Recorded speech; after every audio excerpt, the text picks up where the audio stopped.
الحمد لله نحمده ونستعينه ونستغفره ونؤمن به ونتوكل عليه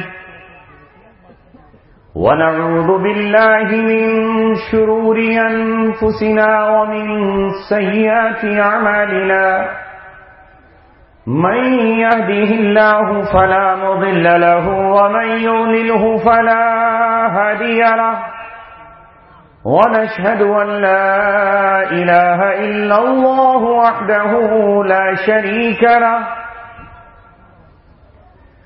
ونشهد أن سيدنا وسندنا وشفيعنا وحبيبنا ومولانا محمدا عبده ورسوله وصلى الله عليه وعلى آله وصحبه وسلم تسليما كثيرا كثيرا أما بعد قال الله تبارك وتعالى في كتابه الكريم وَإِذْ يَرْفَعُ إِبْرَاهِيمُ الْقَوَاعِدَ مِنَ الْبَيْتِ وَإِسْمَاعِيلُ رَبَّنَا تَقَبَّلْ مِنَّا إِنَّكَ أَنْتَ السَّمِيعُ الْعَلِيمُ رَبَّنَا وَاجْعَلْنَا مُسْلِمَيْنِ لَكَ وَمِنْ ذُرِّيَّتِنَا أُمَّةً مُسْلِمَةً لَكَ صدق الله العلي العظيم. قال رسول الله صلى الله عليه وسلم في آخر وصيته الصلاة الصلاة وما ملكت أيمانكم وأخرجوا اليهود والنصارى من جزيرة العرب صدق رسوله النبي الكريم.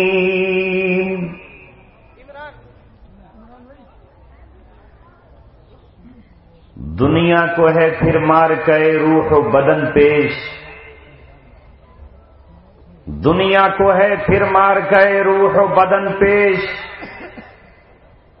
ابلیس نے پھر تہذیب نے پھر اپنے درندوں کو ابھارا. دنیا کو ہے پھر مار کے روح و بدن پیش، تہذیب نے پھر اپنے درندوں کو ابھارا. اللہ کو پامردی مومن پہ بھروسہ، ابلیس کو یورپ کی مشینوں کا سہارا.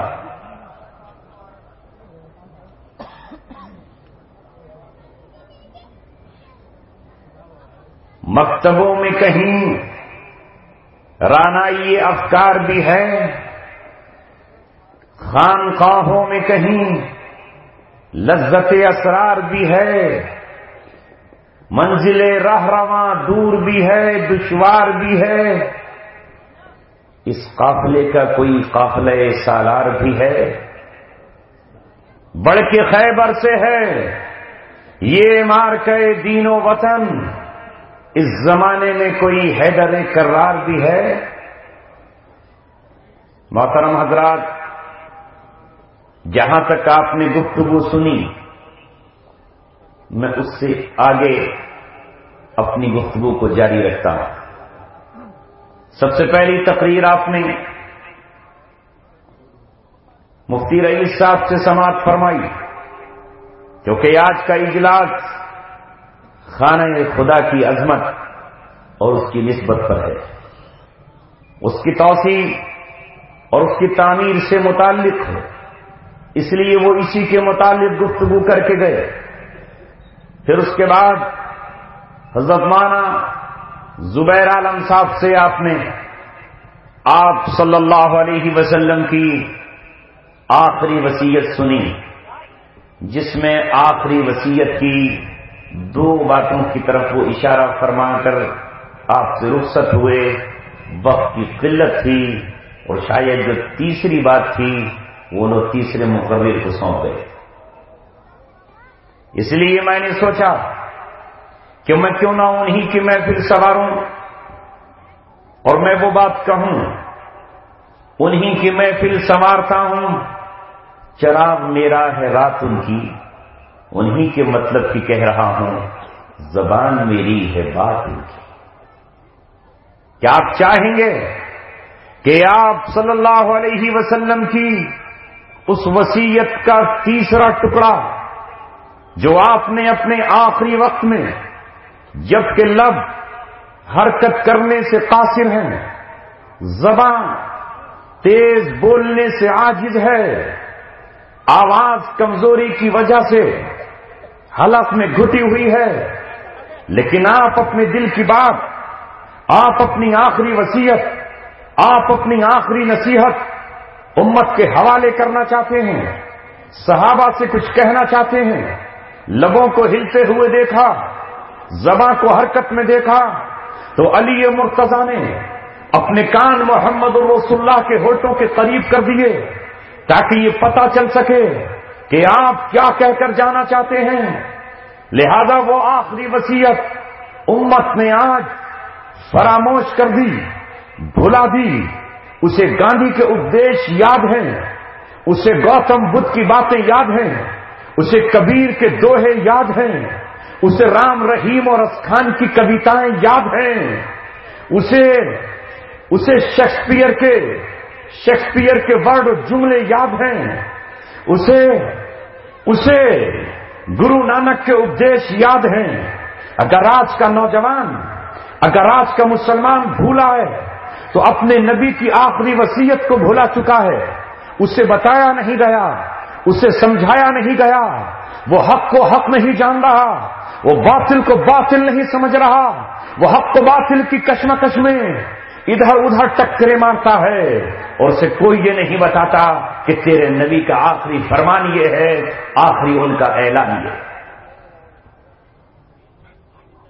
میں شکر ادا کرتا ہوں حضرت مولانا زبیر صاحب کا۔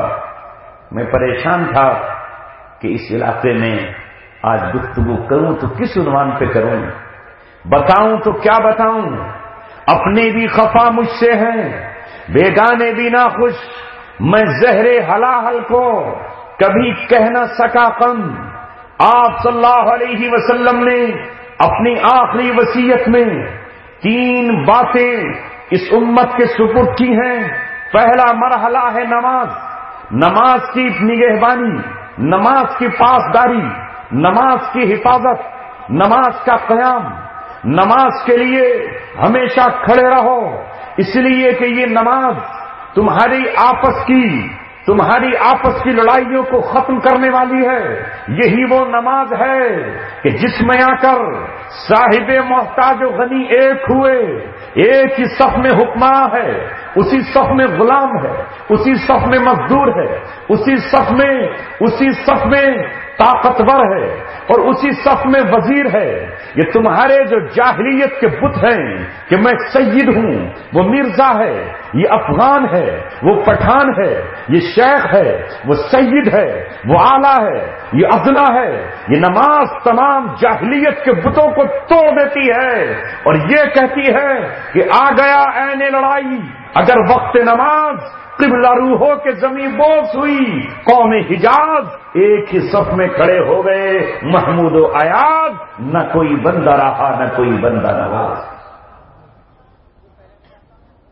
یہ نماز تمہیں اتفاق اور اتحاد کا درس دیتی ہے، یہ نماز گورے اور کالے کا فرق مٹاتی ہے، یہ نماز عربی اور عجمی ہونے کی برتری کو ختم کرتی ہے، یہ نماز کہتی ہے ابھی تک تم کھیت میں مزدور اور کسان کی حیثیت میں تھے، ابھی تک تم دکان میں مالک اور نوکر اور ملازم کی حیثیت سے تھے، ابھی تک تم آفس میں مینیجر اور چپراسی کی حیثیت میں تھے، لیکن یہ اللہ تبارک و تعالیٰ کا وہ دربار ہے کہ اگر یہاں وضو پہلے کر کے یہاں چپراسی پہلے آ جائے، یہاں اگلی صف میں مزدور بیٹھ جائے، پہون لگا ہوا کپڑوں میں ایک فاقہ کش بیٹھ جائے، تو امیر کو یہ اجازت نہیں ہے کہ وہ اس کو دھکا دے کر پیچھے ہٹائے، تو بعد میں آیا ہے پچھلی صف میں بیٹھ جا، اس لیے کہ یہ اللہ تبارک و تعالیٰ کا گھر ہے۔ اللہ تبارک و تعالیٰ کے گھر میں نہ ذات کی بنیاد پر بڑائی ملے گی، نہ کنبے کی بنیاد پر ملے گی، نہ تیرا محل اچھا ہے شیشوں سے بنا ہوا شیش محل ہے اس بنیاد پر بڑائی ملے گی، نہیں، یہ محمد رسول اللہ صلی اللہ علیہ وسلم کا دین ہے اور یہ اللہ تبارک و تعالیٰ کا گھر ہے۔ یہاں جو پہلے آیا ہے وہ پہلی صف میں بیٹھے۔ ایک پہلو آپ کا نماز کی طرف وصیت کرنے سے، دوسرے اللہ تبارک و تعالیٰ کا حق ادا کرو۔ یہ جوڑ جو کام کر رہے ہیں کون ان کو چلا رہا ہے؟ یہ پیشانی کس کی دی ہوئی ہے؟ یہ لب جو حرکت کر رہے ہیں انہیں کس نے بنایا ہے؟ یہ پنجہ جس سے تو کماتا ہے یہ کس کا دیا ہوا ہے؟ یہ زبان جس سے بولتا اور کھاتا ہے یہ کس کی ہے؟ لہذا 5 مرتبہ رب کے دربار میں کھڑا ہو جا، زبان تیری اللہ تبارک و تعالیٰ کی تسبیح بیان کر رہی ہو، تیرا دل اللہ کی عظمت سے بھرا ہوا ہو، تیرا ہاتھ اللہ اکبر کہہ کے اٹھے اور تو اس ہاتھ کو باندھ کر کھڑا ہو جائے، لہذا رکوع میں جھک اور کہہ کہ اللہ تبارک و تعالیٰ بڑا ہے، سبحان ربی الاعلی، پاک ہے میرا وہ رب جو سب سے اعلیٰ ہے، جو سب سے برتر ہے، جو سب سے افضل ہے، یہ کہتا ہوا افسر اٹھا، سمع اللہ لمن حمیدہ، جس نے اللہ تبارک و تعالیٰ کی تعریف کی اللہ تبارک و تعالیٰ نے اس کی سن لی، ربنا ولک الحمد، اے ہمارے رب تیرے ہی لیے تعریفیں ہیں۔ اگر بھونرا گنگنا رہا ہے تو تو نے اس کو بنایا ہے، اگر چڑیاں چہک رہی ہیں تو تو نے چہکنے کی انہیں طاقت عطا کی ہے، کوئل کی کوک میں اگر دل کھچ رہا ہے تو تو نے اس کو یہ سریلی آواز دی ہے، اگر ہرن کی آنکھ میں کشادگی ہے اور وہ اپنی طرف کھینچتی ہے تو ہرن کی آنکھ کو خوبصورت تو نے بنایا ہے، اگر شہد میں اتنی طاقت ہے تو شہد کو دینے والا تو ہے، ربنا ولک الحمد، اے ہمارے رب تیرے ہی لیے تعریف ہے۔ اللہ اکبر کہتا ہوا سجدے میں جا، ناک زمین پہ رکھی ہو، پیشانی زمین پہ ٹکی ہو، گھٹنے زمین پہ رکھے ہوئے ہوں، دونوں پیروں کی انگلیاں زمین پر ٹکی ہوئی ہوں، اب بازو پھیلے ہوئے ہوں اور کہہ رہا ہو سبحان ربی الاعلی، رکوع میں کہہ رہا ہو سبحان ربی العظیم، پاک ہے میرا وہ رب جو سب سے اعلیٰ ہے، پاک ہے میرا وہ رب جو سب سے عظیم ہے، یعنی اللہ تبارک و تعالیٰ کا حق ادا کر۔ جسم کے 360 جو جوڑ ہے اگر ان میں درد شروع ہو جائے تو روک نہیں سکتا، یعنی حقوق اللہ،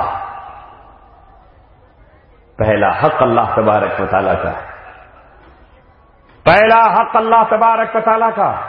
آخری وصیت میں آپ یہ کہہ گئے کہ اے میرے ماننے والوں، پہلے اللہ تبارک و تعالیٰ کا حق، پھر اللہ کے حق کی وجہ سے اس نے جس کا حق ہمیں ادا کرنے کا حکم دیا ہے اس کا حق، پہلے حقوق اللہ اور پھر فرما دیا کہ میں وہ دین نہیں لے کر آیا جس میں صرف حقوق اللہ ہو، بلکہ یہ وہ دین ہے جس میں حقوق اللہ کے ساتھ حقوق العباد بھی ہیں، یعنی بندوں کا حق بھی تم سے وابستہ ہے۔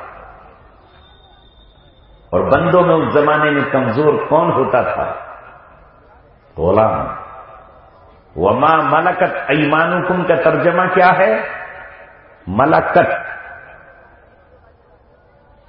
وما ملکت ایمانکم، جن کے تم مالک ہو گئے ہو، جن کے تمہارے ہاتھ مالک ہیں، اس زمانے میں غلام ہوتے تھے۔ ہم نے تو آپ نے وہ جیسی غلامی نہیں دیکھی، وہ جیسی غلامی نہیں دیکھی ہے۔ گو کہ آج بھی غلامی ہے، لیکن وہ غلامی ایسے تھی جیسے کسی کے کھوٹے سے بکری باندھ دی جائے، جیسے کسی کی دیوار سے گائے اور بھینس کو باندھ دیا جائے.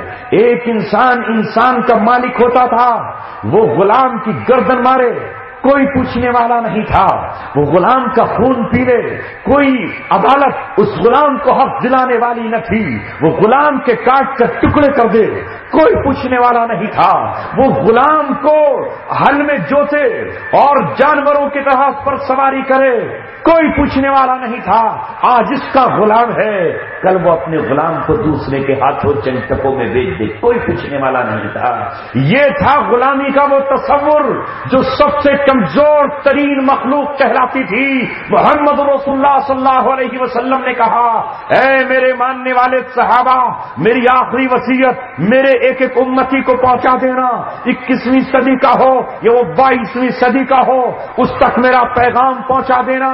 اگر تم نماز کو عبادت سمجھتے ہو کہ نماز پڑھنا عبادت ہے تو پھر غلاموں کے ہاتھ سے غلامی کے بندھن توڑ دینا، غلاموں کے پیروں سے غلامی کی بیڑیاں کاٹ دینا، غلاموں کے گلوں سے غلامی کے قلادے اتار دینا، یہ بھی دین اسلام کی بات ہے.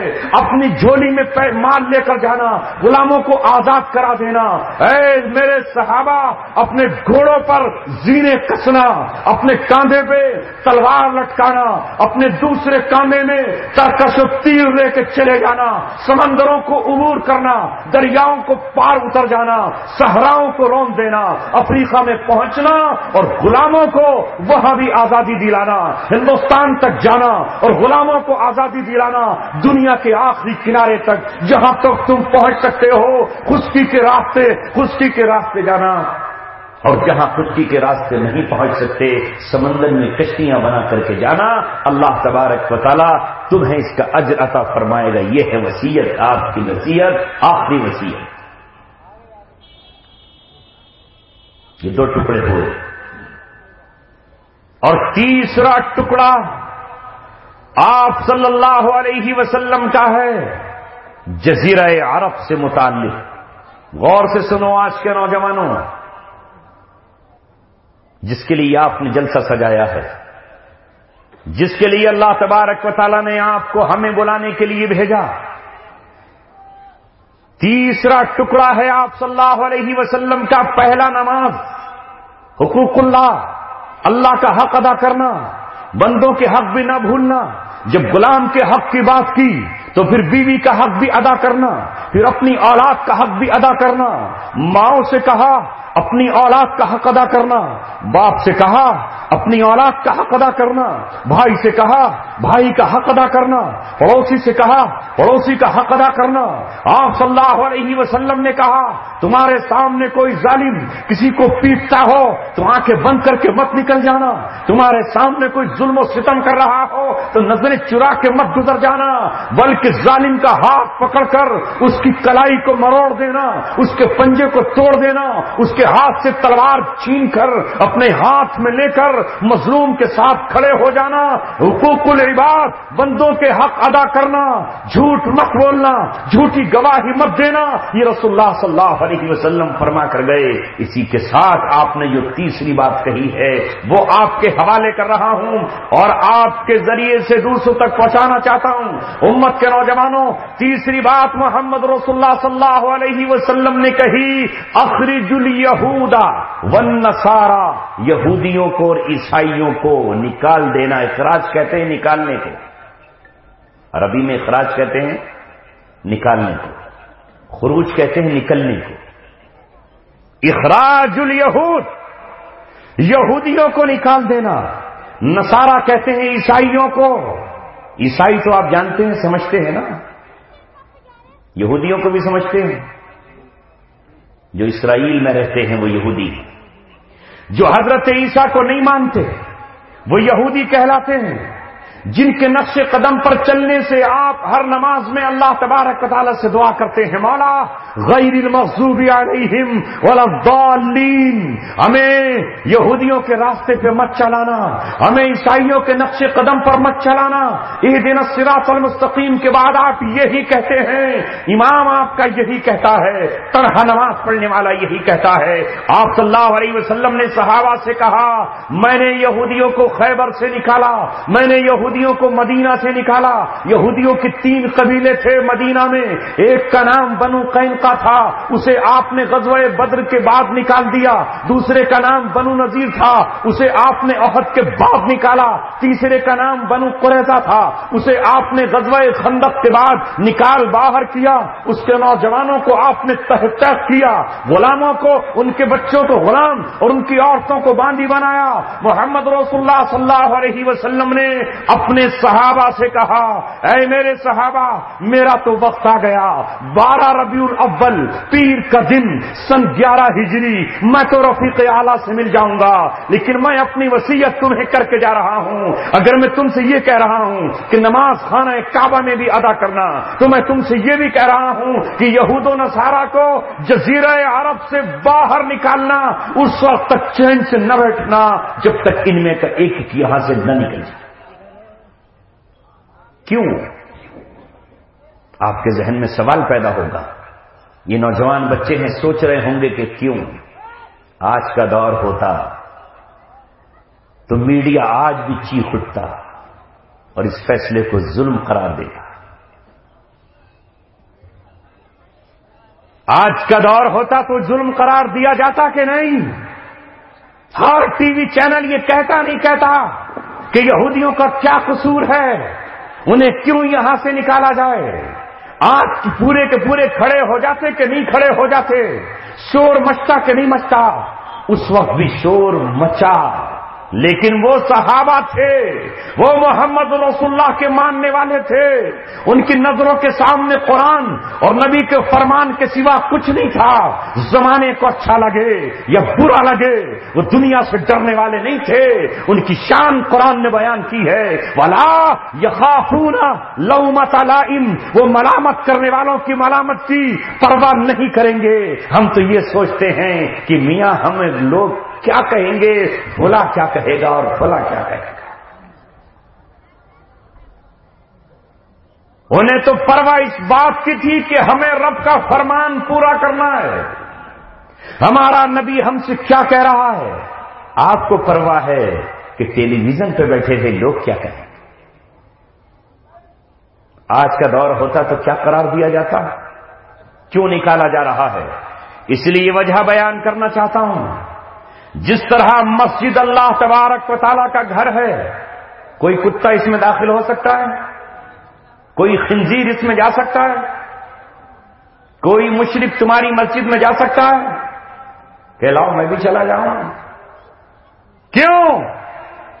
جس طرح مسجد اللہ تبارک و تعالیٰ کا گھر ہے، اس میں خنزیر کو داخلے کی اجازت نہیں، اس میں کتے کو آپ داخل نہیں ہونے دیں گے، اس میں آپ جوتیاں پہن کر کسی مولوی کو بھی داخل نہیں ہونے دیں گے، اس میں آپ گندے گندے پیر لے کر کسی کو جانے نہیں دیں گے۔ مسجد میں منع ہے ان بچوں کو لے جانا جنہیں شعور نہ ہو، اس لیے رسول اللہ نے حکم دیا ہے کہ جب تمہارے بچے 7 سال کے ہو جائیں تو اپنے بچوں کو نماز کا حکم کرو، کیونکہ 7 سال کا بچہ شعور والا ہو جاتا ہے۔ 7 سال سے پہلے بچے کو لے کے جاؤ گے مسجد میں تو وہ شور بھی مچا سکتا ہے، تھوک بھی سکتا ہے اور وہ پیشاب بھی کر سکتا ہے۔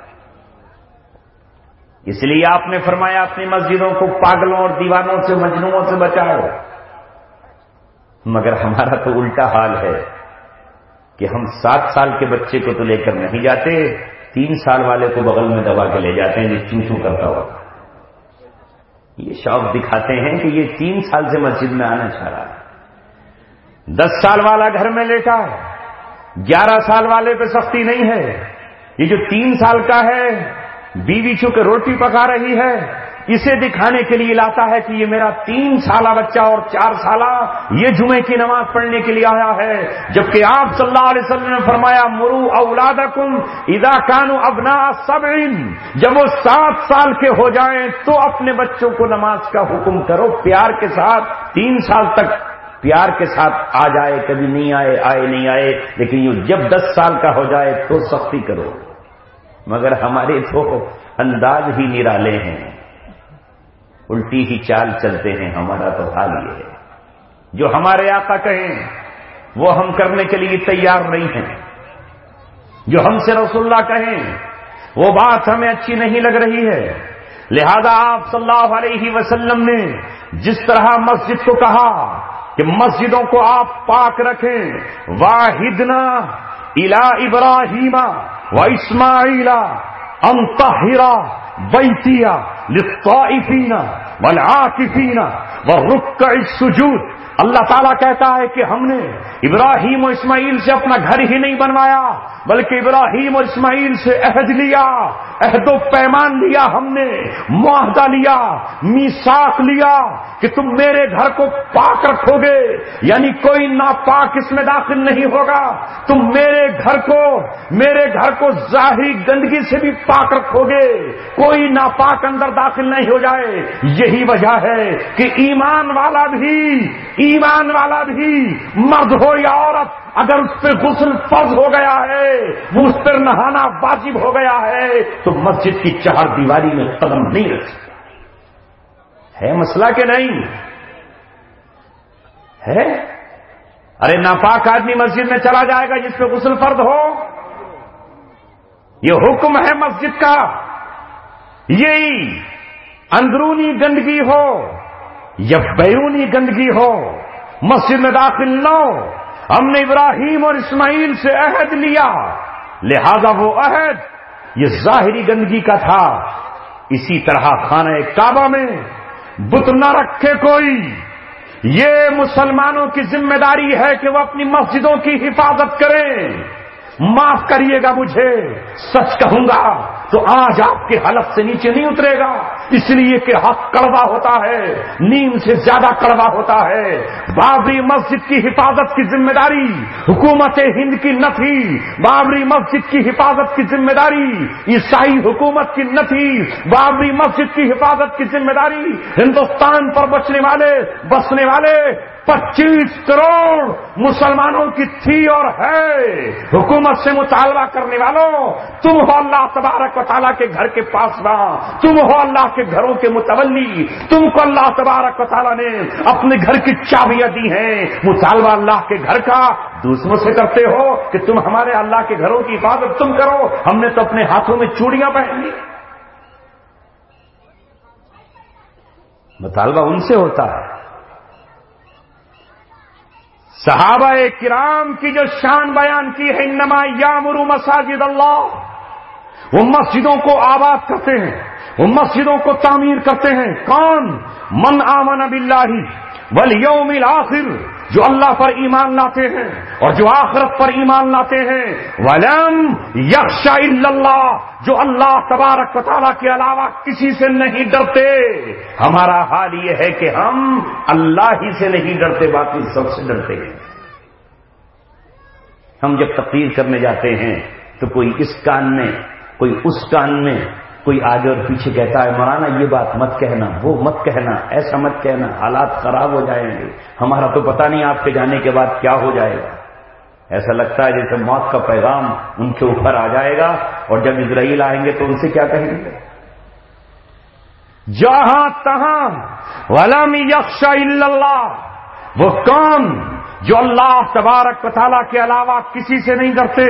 تو مسجدوں کو آباد کون کرتے ہیں؟ ہم کہتے ہیں نہیں صاحب، ہماری مسجد کا فیصلہ فلاں کریں گے، حفاظت وہ کریں گے. ارے سبق حاصل کرو ہندوستان کے مسلمانوں.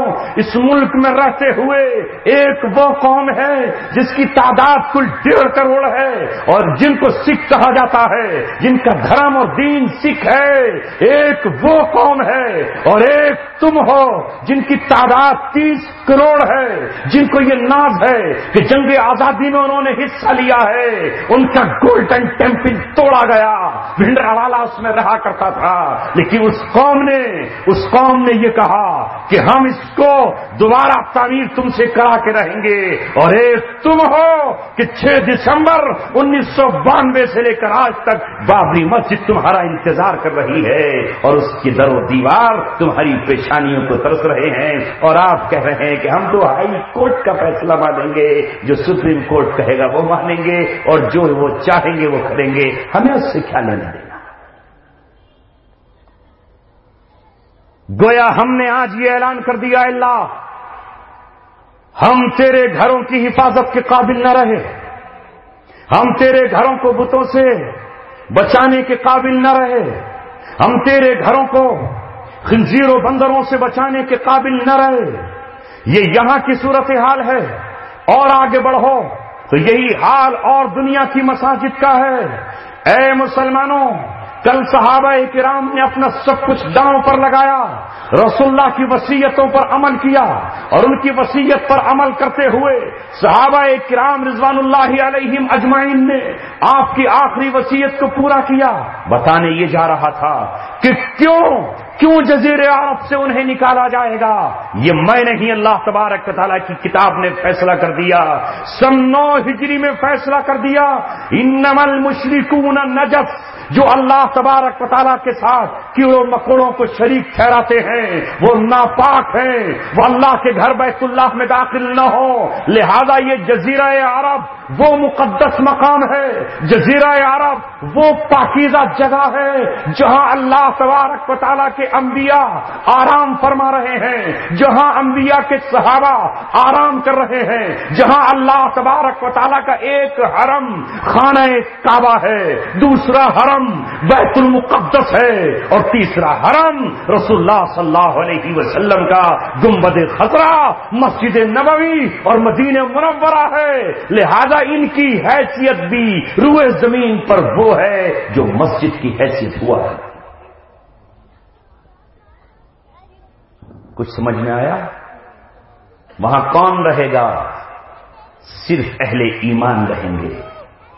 وہاں قرآن کا باغی داخل نہ ہو، وہاں حضرت عیسیٰ علیہ السلام کو اللہ کا بیٹا بنانے والے سکونت اختیار نہ کریں، وہاں حضرت مریم کو اللہ کی بیوی قرار دینے والا ناپاک مردود عیسائی جمع نہ ہو۔ یہ جزیرہ عرب وہ ہے جس کا ذرہ ذرہ وحی کے نور سے دمک رہا ہے، یہی ابراہیم علیہ السلام ہیں، یہی اسماعیل ہیں، یہی حضرت داؤد ہیں، یہی سلیمان ہیں، یہی حضرت حزقیل ہیں، یہی محمد رسول اللہ ہیں، یہی صدیق اکبر ہیں، اسی سرزمین میں خالد بن ولید ہیں، اسی سرزمین میں ابو عبیدہ بن جراح ہیں، یہی علی مرتضیٰ ہیں، یہی حسین ابن علی ہیں، یہی حسن ابن علی ہیں، یہی عثمان غنی ہیں۔ اس ذرے میں وہ جائے جس کا سینہ ایمان کے نور سے منور ہو۔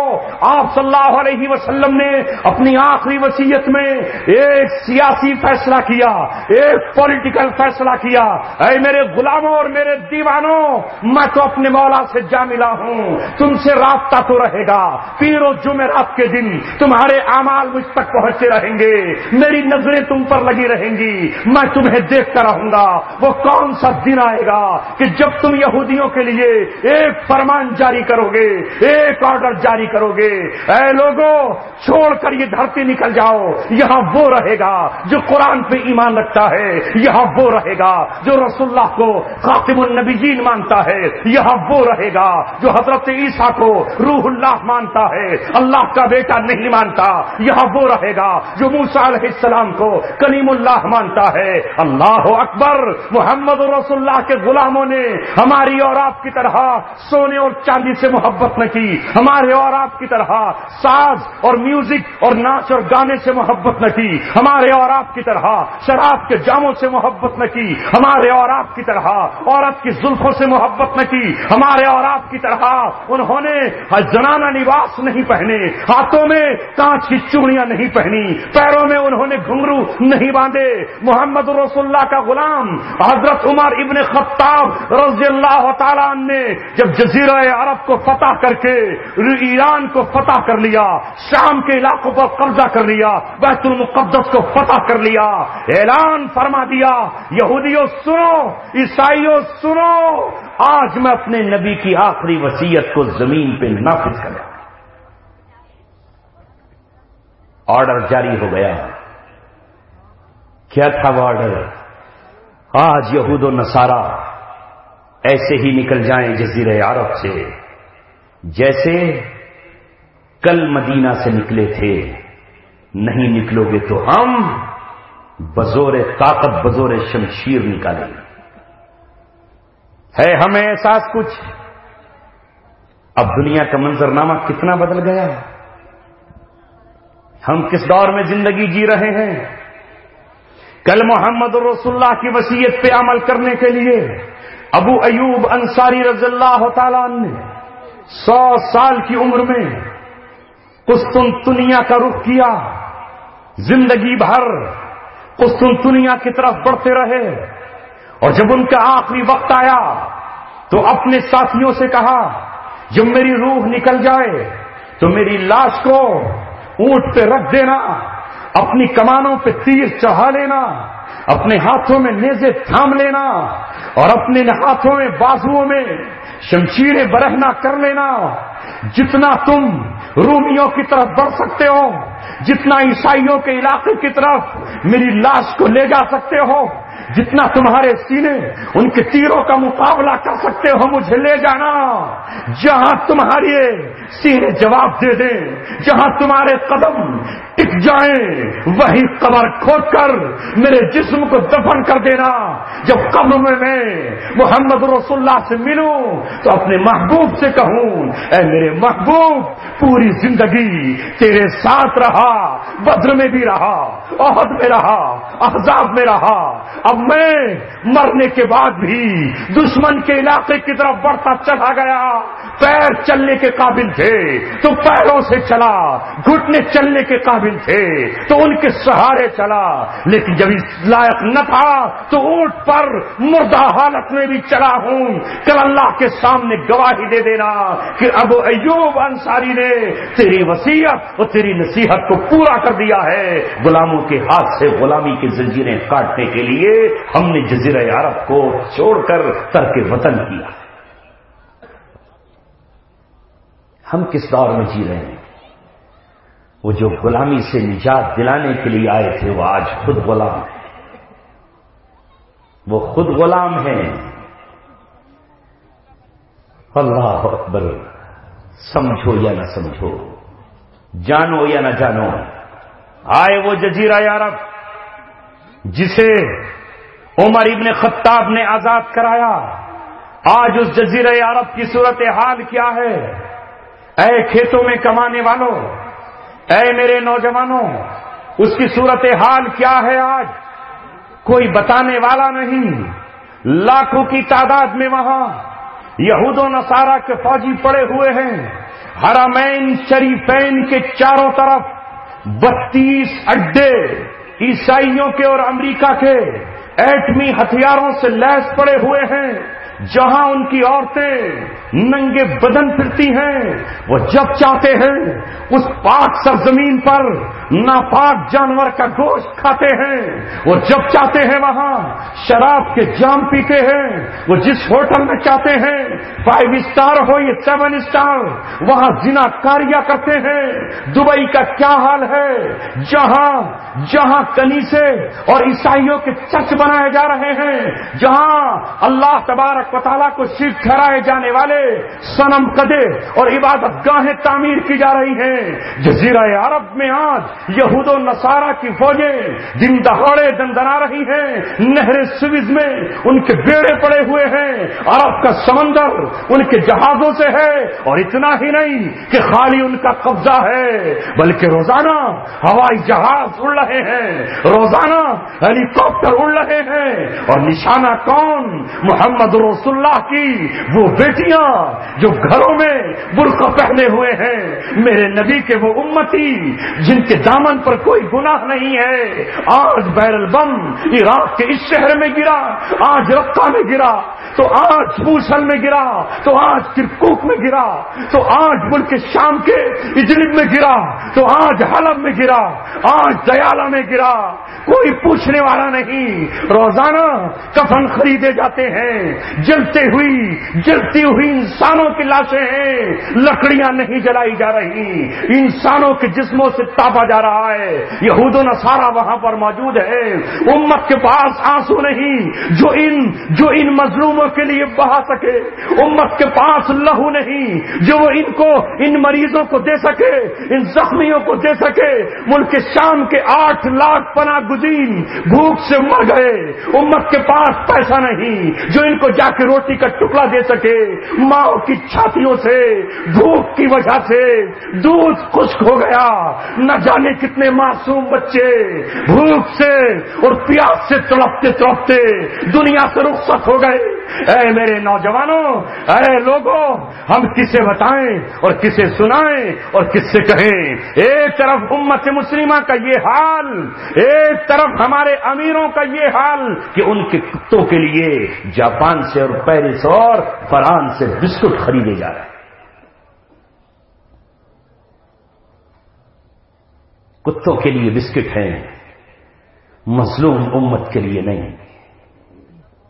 اور جن لوگوں نے رسول اللہ صلی اللہ علیہ وسلم کی اس وصیت کو پورا کرنے کے لیے قسمیں کھائیں اور اللہ تبارک و تعالیٰ سے عہد و پیمان کیا، اے مولا ہم کمزور ہیں، کسی بادشاہت کے مالک نہیں، ہم کسی فوج کے حکمراں نہیں، ہم کسی فوج کے جنرل و کرنل نہیں، ماؤں کے وہ بیٹے جو تنہائی میں مسجدوں میں بیٹھ کر کے آئے اللہ تبارک و تعالیٰ سے، اے مولا یہ لہو تیرا ہے، یہ دھڑکنے والا دل تیرا ہے، یہ جھپکنے والی آنکھ تیری ہے، یہ بڑھنے والے قدم تیرے ہیں، یہ جگر، یہ لہو تیری راہ میں بہا کر ہم اس فوج کو جو یہود و نصارہ کی فوج ہے سرزمین عرب سے باہر نکالیں گے، اپنے نبی کو اس وقت منہ دکھائیں گے، یا تو ہم فتح کا جھنڈا لہراتے ہوئے پورے جزیرہ عرب سے اس ناپاک وجود کو باہر نکال دیں گے، یا جام شہادت پی لیں گے، یا خون کا ایک ایک لہو کا قطرہ حضرت حسین کی طرح ارض عراق کو، کربلا کی زمین کو، شہر بغداد کو دے دیں گے۔ جنہوں نے قسمیں کھائیں، ماؤں کی ممتا چھوڑ کر چلے آئے، بہنوں کا آنچل اور دوپٹہ چھوڑ کر چلے آئے، بوڑھی ماؤں کو الوداع کہہ کر چلے آئے، اپنے معصوم بچوں کو سینے سے لگایا اور ہجرت کر کے شام کی سرزمین پر چلے آئے، عراق کی سرزمین پر چلے آئے، اور آ کر اپنے پاسپورٹ جلا ڈالے، اپنے پاسپورٹ کو جلا کر کہا، دنیا والوں کل کا محمد، کل کا طارق بن زیادوی نہر جبرالٹا پر اپنی کشتیاں جلا کر یہ اعلان کرتا ہے، ہم اس سرزمین کو فتح کر کے رہیں گے جہاں ظلم و ستم کی بارش ہو رہی ہے، جہاں طاقتور کمزور پہ ظلم ڈھا رہا ہے۔ آج کے ان دیوانوں نے بھی اپنے پاسپورٹ جلائے اور جلا کر یہ کہا، اے ماں دروازے کو بند رکھنا، ملاقات تجھ سے قیامت میں ہوگی، یا اللہ نے فتح کے دن دکھائے تو فتح مکہ کی طرح ہو پائے گی۔ آج مسلمان ان کے خلاف کھڑا ہوا ہے، اور ان نوجوانوں کو جنہیں ہماری محبت چاہیے تھی، جنہیں ہماری دعائیں چاہیے تھی، جنہیں ہمارے گرم آنسوؤں کا نذرانہ چاہیے تھا، ہم نے یہود و نصارہ کے کہنے پر انہیں دہشت گرد کہا، انہیں آتنکوادی کہا، انہیں اسلام سے خارج قرار دیا، اور ان کے خلاف ہم دہلی ہو یا دنیا کے دوسرے علاقے بیٹھ کر کے میٹنگیں کر رہے ہیں۔ زندگی کی سانسیں ایک ایک کر کے کم ہو رہی ہیں، میدان قیامت میں پوچھو گی ہم نے مظلوموں کا درد کیوں بیان نہیں کیا؟ کون آزاد کرائے گا؟ مسلمانوں کی تعداد کم ہے دنیا میں، کم ہے تعداد، 2.25 ارب مسلمان ہیں، 1.75 کروڑ، لیکن وہ ایک نہیں ہے، وہ بکھرا ہوا ہے، وہ بٹا ہوا ہے۔ رسول اللہ اس کے ہیرو نہیں، فلمی دنیا میں کام کرنے والے اس کے ہیرو ہیں، جن کی جیتی جاگتی مثال اس مجمع میں آپ کو مل جائے گی۔ وہ سلمان فارسی جو محمد رسول اللہ صلی اللہ علیہ وسلم کا سچا غلام اور وفادار تھا، جو ایران سے نکل کر آیا، جب اس سے پوچھا جاتا کہ تمہارا نام کیا ہے، وہ کہتا میرا نام اسلام، میرا نام سلمان۔ پوچھا جاتا تمہارے باپ کا نام، کہتا ہے میرے باپ کا نام اسلام، انا سلمان ابن اسلام، میں اسلام کا بیٹا سلمان ہوں، میں اپنی کوئی برادری نہیں جانتا، میں اپنا کوئی قبیلہ نہیں جانتا، میں صرف اسلام کو جانتا ہوں، اس کے علاوہ کچھ اور نہیں جانتا۔ آج کا نوجوان ان سلمان فارسی کو کہاں جانتا ہے؟ وہ ان کے بارے میں کہاں پڑھتا ہے؟ اس کے نزدیک تو ہندوستان کی فلم میں کام کرنے والا سلمان خان جو حلیہ بنا کے آ جاتا ہے، یہی حلیہ اس کو پسند ہے۔ اب بھی میری نظروں کے سامنے 2-3 نوجوان ایسے بیٹھے ہیں جن کے کانوں میں بندے پڑے ہوئے ہیں اور جو لڑکیوں جیسی شکلیں بنائے ہوئے ہیں۔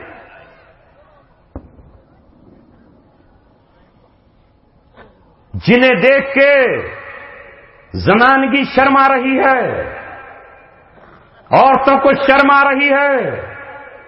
جب آج کا مسلمان اپنے ہاتھوں میں مہندی لگا کر زنانہ بن جائے، جب ہاتھوں میں چوڑیاں پہن کر وہ لڑکیاں بن جائے، جب وہ پیروں میں گھنگرو باندھ کر ناچنے والا بن جائے، جب وہ اپنے کانوں میں رنگ پہن کر، اپنی ناک میں نتھنیاں پہن کر، اپنے بالوں کی چوٹیاں رکھا کر عورتیں بن جائے، تو ان بہنوں کو کون آزاد کرائے جو امریکہ کی جیل میں ہوں؟ ان بہنوں کو کون آزاد کرائے جو عراق کی جیل میں ہوں؟ ان بہنوں کو کون آزاد کرائے جو کشمیر کی جیل میں ہوں؟ ان بہنوں کو کون آزاد کرائے جو فلسطین کی جیلوں میں ہوں؟ اس ڈاکٹر عافیہ صدیقہ کو کون آزاد کرائے جو امریکہ کی جیل میں ہے، جس کے ساتھ زنا بالجبر ہوئے؟ وہ عراق کی سرزمین پر کیسے آزاد کرائے؟ تمہیں ان کی صحبت کہاں مل جائے گی؟ اے میرے نوجوانوں، میں آپ سے کیسے کہوں، آج وہ وقت آ گیا کہ ظالم جب چاہے ہمارے گھر پہ چڑھ دوڑے۔ کل ہمارے دبدبے کا یہ عالم تھا، ہمارے رعب کا یہ عالم تھا، ہمارے غلبے کا یہ عالم تھا کہ ایک مسلمان اپنے گھوڑے کو ایڑ لگا کر دریا کے اس کنارے اترتا تھا اور بادشاہ کے محل زمین بوس ہو جاتے تھے، ان کے قلعے کے گیٹ خود بخود کھل جاتے تھے۔ روم ہمارے لیے فتح ہوا، ایران ہم نے فتح کیا، اس ہندوستان کی دھرتی پر 800 سال تک ہم نے حکمرانی کی، کہیں لال قلعہ تعمیر کیا تو کہیں ہم نے جامع مسجد کی میناروں کو بلندیاں عطا فرمائی، کہیں ہم نے قطب مینار سے اپنی بلندی کا اعلان کیا۔ لیکن جب سے ہمارا نوجوان ان ناچنے گانے والوں کے پیچھے چلا، ہر بہن بیٹی کی آبرو خطرے میں۔ بدلو اپنے آپ کو، نہیں دیکھ رہے ہو کیا کیا کھیل کھیلا جا رہا ہے؟ نہیں سمجھ رہے اب بھی؟ یہ مت سمجھو کہ تمہیں نہیں آزمایا جائے گا۔ اہل افغانستان 2001 سے آزمائے گئے، 2013 تک آزمائے جاتے رہے۔ وہ تو اپنی آرام کی زندگی گزار رہے تھے، انہیں نہیں پتا تھا کہ ہمارے بچے جلا دیے جائیں گے، انہیں نہیں معلوم تھا کہ ہمارے علماء گرفتار کر لی جائیں گے۔ اہل عراق صدام حسین کی قیادت میں جشن منایا کرتے تھے، عیش کی زندگی گزارتے تھے، پیٹرول کی کنووں سے اپنے مکانات کو تعمیر کرتے تھے، مرسڈیز گاڑیوں میں گھوما کرتے تھے، پارکوں میں وہ بھی ناچا کرتے تھے، لیکن نہیں معلوم تھا انہیں کہ 2003 میں امریکہ ظالم جلاد بن کر آئے گا اور انہیں اٹھا کر لے جائے گا۔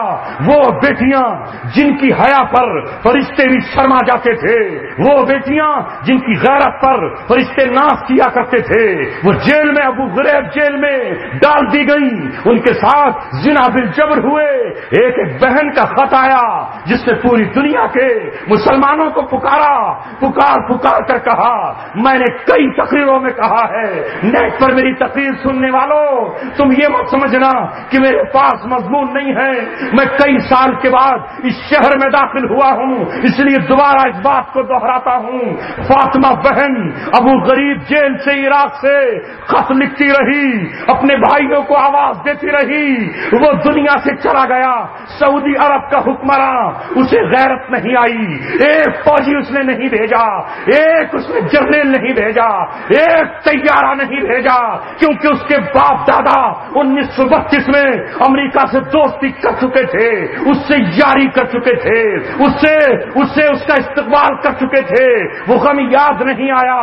بہن خط لکھتی رہی، اے مسلمانوں ہم تمہیں آواز دیتے ہیں، ہم سب کچھ برداشت کر سکتے تھے، ہم وہ غیرت مند بیٹیاں ہیں جن کے حسن و جمال کو رات کے چاند نے بھی نہیں دیکھا، جن کا حسن و جمال سورج نے بھی نہیں دیکھا، لیکن آج ایک رات میں 10 عیسائی ہیں جو ہمارے جسموں کو داغدار کر دیا کرتے ہیں۔ اس نے خط لکھا، اے میرے بھائی اس جیل کو آگ لگا دے، اور دوسروں پہ حملہ کرنے سے پہلے اس جیل کو آگ لگا، ہم ذلت کی زندگی گزار نہیں سکتے۔ اللہ اکبر۔ اس بہن کا خط اردن کی سرزمین پر گیا، اردن کی سرزمین سے تم کہاں جانو، تم تو عامر خان کو جانتے ہو، تم مردود، تم ناپاک اس عیاش سلمان خان کو جانتے ہو، تم تو فیروز خان اس ناچنے گانے والے، ہماری غیرت کا سودا کرنے والے یوسف خان کو جانتے ہو، تم آج کے ہیرو کو کہاں جانتے ہو؟ ہاں ایک ہیرو آیا جو اردن کی سرزمین سے آیا، تاریخ اسے ابو مصعب زرقاوی کا نام دیتی ہے۔ عراق کی سرزمین پر آ کر کہا، ایھا البنا یا اختی، میں اپنا گھر اپنا وطن چھوڑ کر آیا ہوں، یا تو تمہیں آزادی دلا کر رہوں گا اور یا شہادت کا جام پی کر حضرت حسین کے بازو میں پہنچ۔ جانتے ہو مصعب زرقاوی کو؟ نہیں جانتے۔ کسی نے جنایا ہی کہاں ہے؟ ڈر لگتا ہے آج کے ہیرو کا۔ ارے محمد رسول اللہ کی امت میں ہمیشہ قیامت تک وہ دیوانے پیدا ہوتے رہیں گے جو کل بدر کی سرزمین پر تھے۔ کون کہتا ہے کہ محمد رسول اللہ کی عزت و آبرو کی حفاظت کرنے والے معاذ اور معوذ نے ابو جہل کے خاتمے کے بعد دوبارہ جنم لینا بند کر دیا ہے؟ نہیں، اللہ تبارک و تعالی محمد رسول اللہ کی غیرت مند بیٹیوں کو، غیرت مند ماؤں کو، غیرت مند بہنوں کو ایسے بیٹے دیتا رہے گا جو امت کو کھڑا کریں گے۔ ابو مصعب زرقاوی نے جب سرزمین عراق پر قدم رکھا، اللہ اکبر، عراق کی سرزمین نے سکون حاصل کیا، دھرتی کو سکون حاصل ہو گیا، اور اس کے بعد اس نے امریکہ کو چیلنج کر کے کہا، یہ مت سمجھنا کہ اسلام کا محافظ صدام حسین تھا یا ہے، صدام کی زندگی اور موت سے ہمیں کچھ لینا دینا نہیں ہے، جب تک تو عراق کی سرزمین پر رہے گا قافلے اترتے رہیں گے، عقاب آتے رہیں گے، شیر یہاں دہاڑتے رہیں گے، چیتے یہاں زخم لگاتے رہیں گے، ابو غریب جیل جب تک توڑ نہیں دیں گے، اے بہن جب تک تجھے آزاد نہیں کرائیں گے چین سے نہیں بیٹھیں گے۔ ہم نے ہاتھوں میں سونے کی چوڑیاں نہیں پہنی ہیں، کنگن نہیں پہنے ہیں، ہم محمد رسول اللہ کے غلام ہیں۔ اللہ اکبر، اللہ اللہ اکبر، ان کی قربانیوں سے آج عراق اور شام جگمگا اٹھا ہے۔ پچھلا 1 سال گزرا ہے، 1.5 سال ابو غریب جیل پر، محمد رسول اللہ کے غلام پہنچے، جیل کے دروازے توڑ کر کہا لبیک یا اختی، لبیک یا اختی، بہنوں تمہارے بھائی آ گئے ہیں، ہم شراب نہیں پیئیں گے، نہ شراب پیے ہیں، تمہیں آزادی دلا کر رسول اللہ سے جہنم سے آزادی کا پروانہ حاصل ہے۔ یہ ہے وہ کشمکش جسے ہم نے بھلا دیا اور کچھ لوگوں نے یاد رکھا ہے۔ سرزمین حجاز پر، جزیرہ نما عرب پر عراق و شام کی جنگ اس مرحلے میں داخل ہو گئی ہے کہ جزیرہ عرب یہود و نصارہ سے پاک کرا کر امت کے دیوانے امت کے دم لیں گے۔ وہ میرے اور آپ کی طرح نہیں ہے، ان کی زبان میں قرآن ہے، قرآن ان کی زبان میں ہے، وہ عربی کو جانتے ہیں، اس لیے انہوں نے اب یہ فیصلہ کر لیا ہے۔ میری اور آپ کی ذمہ داری یہ ہے کہ کم سے کم ہم ان کو برا کہنے سے باز رہیں، کم سے کم ہم ان کے حق میں دعائیں کیا کریں، کم سے کم ہم اسلام کے سپاہیوں کو جو اسلام کی بقا کی جنگ لڑ رہے ہیں، دنیا میں ہم نے کسی کا کچھ نہیں بگاڑا ہے، ہم سے اگر کسی کا ٹکراؤ ہے تو دنیا ہمارے ایمان کی وجہ سے ہم سے لڑتی ہے، اسلام کی وجہ سے لڑتی ہے۔ میں آپ سے پوچھنا چاہتا ہوں اس امریکہ کا ہم نے کیا بگاڑا ہے؟ مجھے بتاؤ اس کے ساتھ ہماری کیا دشمنی ہے؟ یہ چائنا سے کیوں نہیں لڑتا؟ یہ ہندوستان پہ بمباری کیوں نہیں کرتا؟ یہ پاکستان سے کیوں نہیں لڑ رہا؟ اس لیے کہ وہاں اس کا قانون چلتا ہے، اس کے اشارے پر وہاں حالات بنائے جاتے ہیں۔ پاکستان کا حکمراں امریکہ کے صدر کے پیر کی جوتیوں کی دھول اپنے ماتھے پر لگاتا ہے اور اس کے تنووں کو چاٹتا ہے، اس لیے اس پر بمباری نہیں ہو رہی۔ اور عراق اور شام روزانہ آپ کے دریا میں لوگوں کو ڈبو دیا جا رہا ہے، اس لیے کہ وہاں کے لوگ اس کے فیصلوں کو نہیں مانتے، وہاں کے لوگ اللہ تبارک و تعالیٰ کو مانتے ہیں۔ ہم نے کیا بگاڑا ہے دنیا میں؟ ارے اگر یہ ملک تمہارا ہے تو ہمارا بھی تو ہے۔ ہم نے سن 47 میں ہمارے باپ دادا نہیں گئے، ہم میں سے کوئی 1971 میں پیدا ہوا، ہم میں سے کوئی 1985 میں پیدا ہوا، کوئی 2002 میں پیدا ہوا، کوئی 1957 میں پیدا ہوا، کوئی 1968 میں پیدا ہوا۔ اگر ملک میں پیدا ہونے کی بنیاد پر ملک تمہارا ہوتا ہے تو ہمارا بھی ہوتا ہے، مگر آج میں آپ کو بتا رہا ہوں ملک کی بنیاد پر نہیں، ہم سے ٹکراؤ صرف اور صرف اسلام کی بنیاد پر، ورنہ ہم نے کیا بگاڑا ہے؟ 200 سال تک انگریزوں سے مقابلہ کرتے رہے، سن 47 میں تمہیں دیا، خانقاہوں میں بیٹھ گئے، مسجدوں کے مسلوں پر کھڑے ہو گئے، مسجد کے حجروں اور گنبد میں اپنے آپ کو قید کر لیا، میدان سیاست سے اپنے آپ کو کنارہ کش رکھا، حکومت تمہاری، سب کچھ تمہارا، اس کے باوجود اب ہم سے یہ کہا جا رہا ہے کہ اس ملک میں یا تو تم رہو گے یا ہم رہیں گے، اگر رہو گے تو تمہارا شدھی کرن کیا جائے گا، تمہیں پاک اور صاف کیا جائے گا، تمہیں تمہارے گھر واپس لایا جائے گا، یعنی تم سے اسلام چھین لیا جائے گا۔ میں نے وہی آیت پڑھی آپ کے سامنے جب ابراہیم علیہ السلام نے اور ان کے بیٹے حضرت اسماعیل نے خانہ کعبہ کو بنایا، توحید کے مرکز کو بنایا، تو اللہ تبارک و تعالیٰ سے کہا ربنا واجعلنا مسلمین لک، اے اللہ ہم دونوں کو مسلمان بنا کے رکھنا، واجعلنا مسلمین لک، مجھے اور اسماعیل کو مسلمان بنانا، ومن ذریتنا امتا مسلمتا لک، اور ہمارے دونوں کی اولادوں کو بھی مسلمان رکھنا۔ یاد رکھے ساری دنیا ہم نے اسلام قبول کیا ہے، اسلام پہ جیئیں گے، اسلام پر مریں گے، اسلام کی حالت میں ہم اٹھائے جائیں گے، اسلام کے لیے تو ہم سب کچھ نچھاور کرنے کے لیے تیار ہیں۔ ایک جان نہیں، ایک کے بعد دوسری ملے، دوسرے کے بعد تیسری ملے، جان پر جانیں ملتی چلی جائیں، اور قربان کرنے والے اسلام کے نام پر قربان کرتے چلے جائیں، تو ہم اللہ تعالیٰ سے ہر جان کے بعد یہ کہیں گے اے مولا دوبارہ زندگی دے، اسلام پہ فدا ہونے کو دل چاہ رہا ہے۔ ہے یہ جذبہ دلوں میں یا نہیں؟ یہ چند کھنکتے ہوئے سکوں میں بک جائیں گے۔ ابراہیم اور ابراہیم کے پوتے یعقوب اپنی اولادوں کو جمع کرتے ہیں۔ مجھ سے چھوٹے میرے بھائی ہو سکتے ہیں اور چھوٹے میری اولاد کی جگہ ہو سکتے ہیں۔ آج میں تمہیں وہ وصیت سناتا ہوں جو اللہ تعالیٰ نے قرآن میں نقل کی ہے۔ وَوَصَّىٰ بِهَا إِبْرَاهِيمُ بَنِيهِ وَيَعْقُوبُ يَا بُنَيَّ إِنَّ اللَّهَ اصْطَفَىٰ لَكُمُ الدِّينَ فَلَا تَمُوتُنَّ إِلَّا وَأَنتُم مُّسْلِمُونَ۔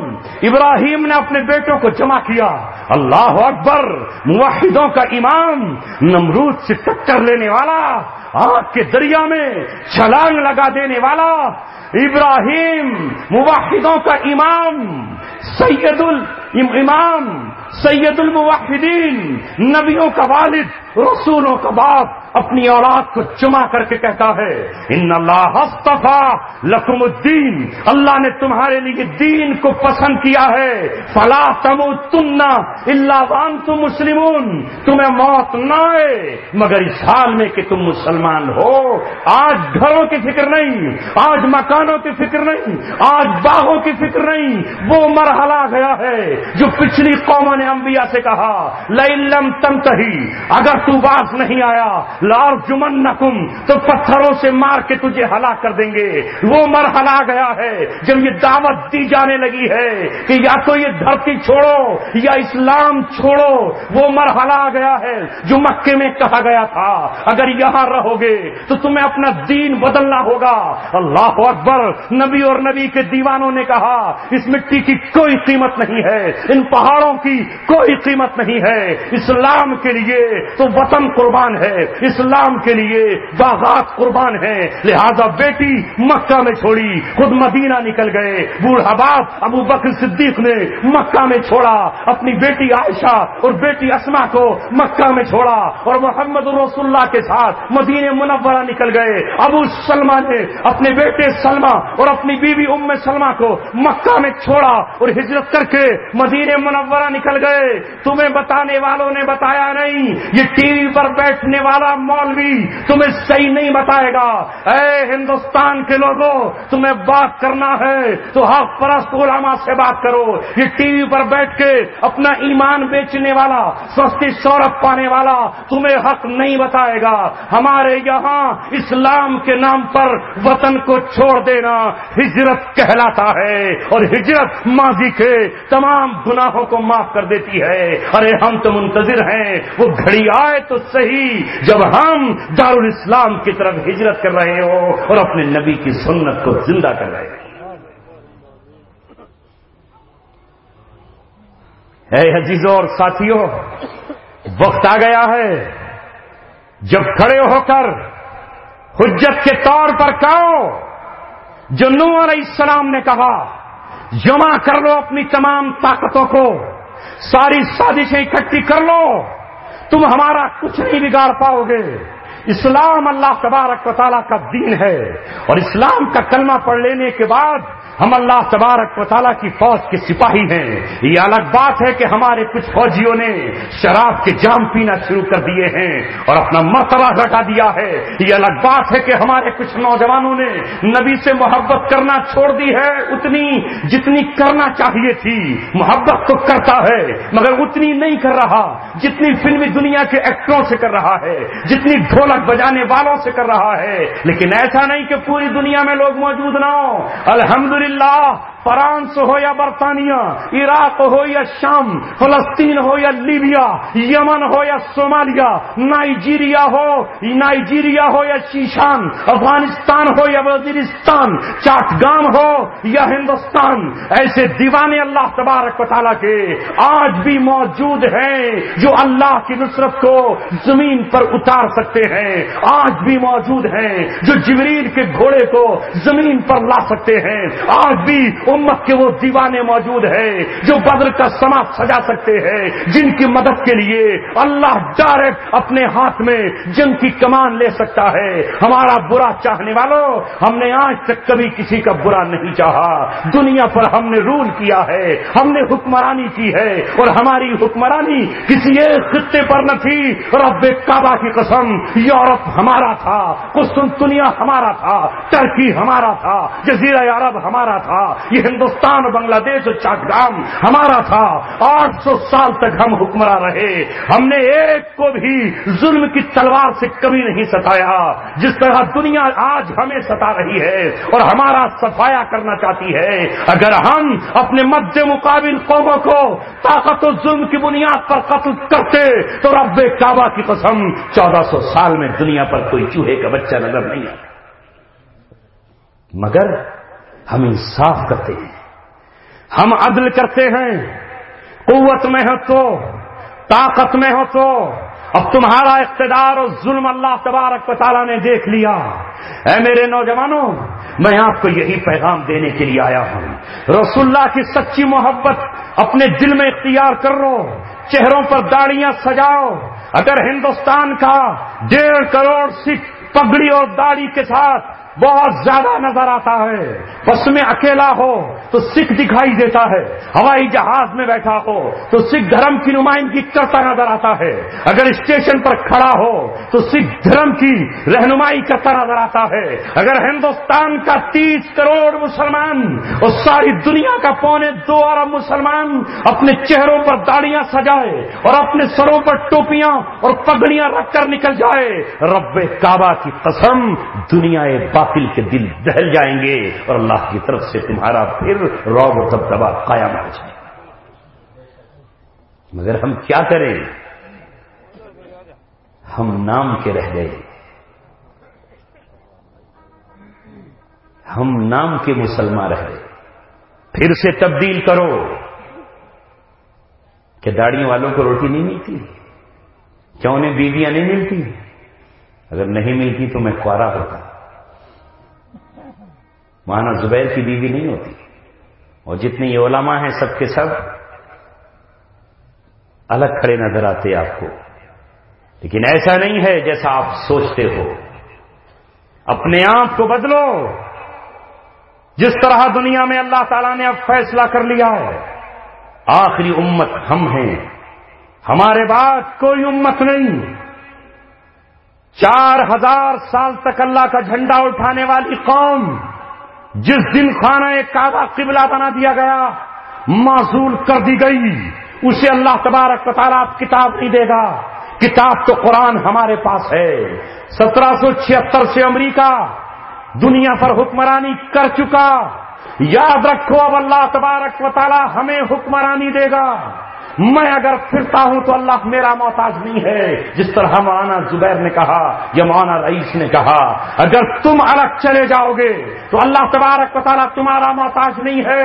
اللہ تبارک و تعالیٰ جہاں سے چاہے گا قوموں کو اٹھائے گا، اللہ تبارک و تعالیٰ اٹھائے گا۔ مکے اور مدینے کے لوگوں نے بش کا استقبال کیا، سینئر بش کا استقبال کیا، جونیئر بش کا استقبال کیا، شراب کی جام اسے بھر بھر کر پلائے، اس کی باہوں میں باہیں ڈال کر ناچ گانے پیش کیے، اسے لڑکیاں پیش کی، اس کے گلے میں سلیب اور کراس سونے کی ڈال کر اس سے دوستی کا اظہار کیا۔ اللہ نے معزول کر دیا، لیکن اللہ اکبر، اللہ ان کا محتاج نہیں، اللہ تعالیٰ نے چھوڑ دیا انہیں۔ اللہ کی نظر سرزمین عراق پر پڑی، کربلا کی سرزمین پر پڑی، حسین کی اولادوں پر پڑی۔ اللہ تبارک و تعالیٰ نے صدام حسین کو وہ موت عطا فرمائی۔ اللہ اکبر، وہ خدا کے دشمنوں کے سامنے جب ڈٹا تو اللہ نے اسے وہ شاندار موت عطا فرمائی کہ جب وہ تختہ دار پر آیا تو مسکراتا ہوا آیا، ایک ہاتھ میں اس کے قرآن تھا اور اس کی زبان پر لا الہ الا اللہ محمد رسول اللہ کا نعرہ تھا، گلے میں پھانسی کا پھندا تھا۔ تو حضرت خباب کی سنت زندہ ہو رہی تھی، جس وقت اس کا جسم لٹک رہا تھا تو حضرت سمیہ کی سنت کو وہ زندہ کر رہا تھا. آؤ دیکھو وہ کون سا دن تھا, وہ جمعے کا دن تھا. وہ کون سا دن تھا؟ وہ حج کا دن تھا. اس سال حج جمعے کے دن پڑا تھا. دنیا اپنے جانوروں کی قربانی میدان مینا میں دے رہی تھی, لیکن یہ اللہ تبارک و تعالیٰ کا شیر یہ کہہ رہا تھا, اے مولا میری قربانی کو قبول فرما, میں نے اپنے بیٹے تیری راہ میں قربان کر دیے. میرا بیٹا ابھی قربان ہوا, لڑتے لڑتے شہید ہوا. میرا بیٹا قصی شہید ہوا. کبھی میرے سر پہ تاج ہوتا تھا, لیکن کبھی میں جیل کی سلاخوں میں تھا. آج جب کہ یہ سارے امریکن دوست خانہ کعبہ تیرے گھر میں آئے ہوئے ہیں, یہ اپنی ہدی نہیں بلکہ یہ چڑا رہے ہیں تجھے. میں نے اس سرزمین کو گوروں کا قبرستان بنایا ہے. اے اللہ میری جان کی قربانی قبول فرما. پوری دنیا وہ تھی کہ صدام حسین کے لیے رو رہی تھی, تڑپ رہی تھی. کہیں نماز جنازہ ہو رہی تھی تو کہیں نماز جنازہ غائبانہ ہو رہی تھی. کوئی تڑپ رہا تھا, کوئی بلک رہا تھا, کوئی رو رہا تھا, کوئی فاتحہ پڑھ رہا تھا, کوئی قرآن پڑھ رہا تھا, کوئی اصالے ثواب کر رہا تھا, اور ایک یہ دوستی کرنے والا حکمراں تھا کہ دنیا سے گیا تو کسی کے منہ سے اٹھ بھی نہیں. سمجھ لیا فرق؟ اللہ تبارک و تعالیٰ ان کا محتاج نہیں. جنید بغدادی کی زمین سے, احمد ابن حنبل کی سرزمین سے, حضرت حسین کے وطن سے, علی مرتضیٰ کے خون کی جہاں بوندیں گری تھی وہاں سے اللہ تبارک و تعالیٰ اس قوم کو اٹھا لایا کہ جس قوم نے آج ساری دنیا کی آنکھوں میں آنکھیں ڈال کر یہ کہا ہے یہ جنگ اللہ تبارک و تعالیٰ کی جنگ ہے. واللہ اشد باسا واشد تنکیلا. اللہ تبارک و تعالیٰ سب سے بڑی جنگ لڑنے والا ہے, سب سے زیادہ گھمسان کی جنگ لڑنے والا ہے. اگر جاپانی آئیں گے تو ان سے کوئی مذاکرات نہیں, اگر امریکن آئے کوئی بات نہیں, فرانس آئے کوئی ان کے سامنے گھٹنے نہیں ٹیکیں گے. اللہ تبارک و تعالیٰ کی بات اور جھنڈے کو اونچا کریں گے اور کہا لا نتکلم الا بالقوہ ولا نتکلم الا بالسیف. اب کوئی بات نہیں ہوگی, کسی میز پر نہیں بیٹھیں گے, بیت المقدس کو پھر سے آزاد کرائیں گے. بات ہوگی تو طاقت کے ساتھ ہوگی, اگر بات ہوگی تو قوت کے ساتھ ہوگی, اگر بات ہوگی تو اس طرح ہوگی کہ انشاءاللہ پھر سے اذانیں ہم یورپ کی سرزمین پر دیں گے اور علامہ اقبال کے اس شکوے کو ختم کر دیں گے کہ دی اذانیں کبھی یورپ کے کلیساؤں میں اور کبھی افریقہ کے سبتے صحراؤں میں. ہم اور آپ بھی مسلمان ہیں, اللہ انتظار کر رہا ہے. کون ہے جو جاہلیت کی زندگی چھوڑ کر پھر اسلام کی طرف آئے؟ تم میں سے کون نوجوان ہے جو اپنے چہرے پر نبی کی سنت سجا کر آئے؟ تم میں سے کون ہے جو ابراہیم علیہ السلام کی طرح مسجدوں کے لیے پتھر اٹھا کر لائے؟ تم میں سے کون ہے جو اسماعیل کی طرح خانہ کعبہ کی تعمیر کے لیے اپنے دست و بازوؤں کو پیش کرے؟ میں آپ کو مبارکبادی پیش کرتا ہوں کہ اللہ تبارک و تعالیٰ نے آج اس محلے کے لوگوں کو اس کام کے لیے منتخب کیا جس کام کے لیے کبھی ابراہیم کا انتخاب ہوا تھا, کبھی اسماعیل علیہ السلام کا انتخاب ہوا تھا, جس کام کے لیے کبھی سلیمان کو منتخب کیا گیا تھا اور کبھی داؤد علیہ السلام کو منتخب کیا گیا تھا. پوری امت مسلمہ آپس میں پانی کی لہروں کی طرح ایک ہے, سمندر کی موجوں کی طرح ایک ہے. جس طرح سمندر کی موجوں کے بیچ میں کوئی سرحد اور کوئی رکاوٹ نہیں ہے, اسی طرح پوری امت مسلمہ مشرق سے مغرب تک, شمال سے جنوب تک, عرب سے لے کے عجم تک ایک ہے. لہذا انشاءاللہ وہ دن آنے والا ہے جب اس امت کا جھنڈا ایک ہوگا, جب اس امت کا امیر ایک ہوگا, جب اس امت کا قائد ایک ہوگا. بالکل اسی طرح جس طرح اس امت کا قرآن ایک ہے, جس طرح اس امت کا نبی ایک ہے, جس طرح اس امت کا قبلہ ایک ہے, جس طرح اس امت کی اذان ایک ہے, جس طرح اس امت کے قبرستان ایک ہے, جس طرح اس امت کی عیدگاہیں ایک ہے. انشاءاللہ وہ دن آنے والا ہے, وہ بہت جلد آنے والا ہے جب یہ امت ایک جھنڈے کے تلے, ایک امیر کے تلے, ایک قوت اور طاقت کے کے تلے سمندروں کی موجوں پہ سوار ہوتی ہوئی جائے گی، اور ان مقامات پر جہاں آج شرابیں بک رہی ہیں وہاں قرآن کی تلاوت ہو رہی ہوگی، جہاں آج ڈانس ہو رہے ہیں وہاں نمازیں ادا کی جا رہی ہوں گی، جہاں آج جناکاریاں ہو رہی ہیں وہاں اللہ کی کتاب اور قرآن و حدیث کی تلاوت کی جا رہی ہوگی۔ شراب کے جام توڑ دیے جائیں گے اور حجاموں سے کہہ دیا جائے گا کہ آج کے بعد تم داڑیاں نہیں مونڈو گے، اور عورتوں سے کہہ دیا جائے گا اب بے پردہ نہیں نکلو گی۔ جہاں یہ اعلان کر دیا جائے گا یہ دھرتی اللہ تبارک و تعالیٰ کی سرزمین بن چکی ہے، اس پہ اللہ کا کلمہ چلے گا، یہاں کوئی شخص آپ اور کوئی عورت بن برقعے کے نہیں گھومے گی۔ ہم آج سے 10 سال پہلے یہ باتیں کیا کرتے تھے تو ہمارے ہی ساتھی مسکراتے تھے اور ہمارا منہ چڑھایا کرتے تھے، تم کس دنیا کی باتیں کرتے ہو؟ اللہ نے نہ موت دی، نہ اللہ تبارک و تعالیٰ نے کسی اور حادثے سے دو چار کیا۔ وہ پیغام دارالعلوم دیوبند سے فارغ ہو کر 1992 سے بابری مسجد کے شہادت کے دن سے جو سینے میں جوالا مکھی پکی تھی، جو آگ لگی تھی، جو دل دہتا تھا، جو بھٹی روشن تھی، اللہ کا فضل ہے اس دن سے لے کے آج تک وہ بجھنے نہیں پائی ہے۔ اگر ان سے بجھانا بھی چاہا تو قرآن کی آیتوں نے روشن کر دیا، کبھی علامہ اقبال نے جگا دیا، کبھی ابو مصعب زرقاوی نے تازہ کر دیا، تو کبھی عرب کے سارا سے نکلے ہوئے عرب نوجوانوں نے اس آگ کو دوبارہ سے تازہ کر دیا، قرآن کی تفسیر پڑھی، پھر زندہ ہو گئے۔ سونا چاہا تو آپ نے جگا دیا، آرام کرنا چاہا تو امت نے اٹھا دیا، گھر میں ٹھہرنا چاہا تو قوم نے دعوت دی اور آواز دی۔ اسلام مٹ نہیں سکے گا۔ جو ہمیں مٹانے کا سوچ رہے ہیں وہ ہسٹری کے پنے پڑھے، وہ تاریخ اٹھائے۔ جب تاریخ کا رخ بدلتا ہے تو رخ بدلنے والے ہم ہوتے ہیں۔ تاریخ کا جب بھی رخ بدلا ہے ہمیں دیوانوں نے، انصاف کی شمع روشن کی جل جل کے ہمیں پروانہ۔ دنیا میں آج تک کوئی سکہ ڈھلا نہیں جو ہمیں خرید سکے، کوئی ڈالر اور یورو بنا نہیں جو ہمارا ایمان خرید سکے۔ اور اب تو الحمدللہ ثم الحمدللہ ڈالر گھٹنے جا رہا ہے، یورو برباد ہونے جا رہا ہے، پاؤنڈ کی قیمت گھٹنے جا رہی ہے۔ اللہ تبارک و تعالیٰ کے شیروں نے زمین کے سونے پر، پیٹرول پر جب سے قبضہ کیا ہے، پیٹرول کی قیمتیں گھٹنے لگی ہیں، 12 مرتبہ گھٹی ہیں۔ اتنی گھٹ جاتی تو عوام کو بہت کچھ راستہ مل جاتا، خالی پیٹرول نہیں گھٹایا، یہ دنیا نے دیکھ لی ہے۔ ابھی تو سوئٹزرلینڈ سے تمہیں سونا نکال کے لانا پڑے گا، ورنہ لاس اینجلس میں اندھیرا ہو جائے گا، ورنہ تمہاری گاڑیاں اور یہ فضا میں اڑنے والی اڑن تشتریاں بند ہو جائیں گی۔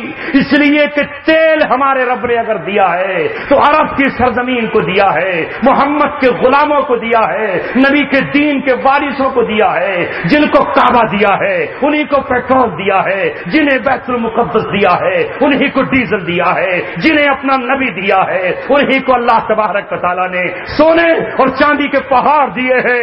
کل بھی وہ عرب سے نکلے تھے تو کھجورے چباتے ہوئے نکلے تھے، پیٹ پر پتھر باندھ کر نکلے تھے، وہ کل پھٹی ہوئی جوتیاں پہن کر نکلے تھے، لیکن دنیا کو سونے اور چاندی کا دینار اور اشرفیاں دے گئے تھے۔ اور آج بھی الحمدللہ جب سے طاقت میں آئے ہیں کل 6.5 مہینے میں اتنی سرزمین پر جہاں تک ان کا کنٹرول ہے سونے کی اشرفی اور چاندی کا درہم اور تانبے کا سکہ جاری کر دیا ہے،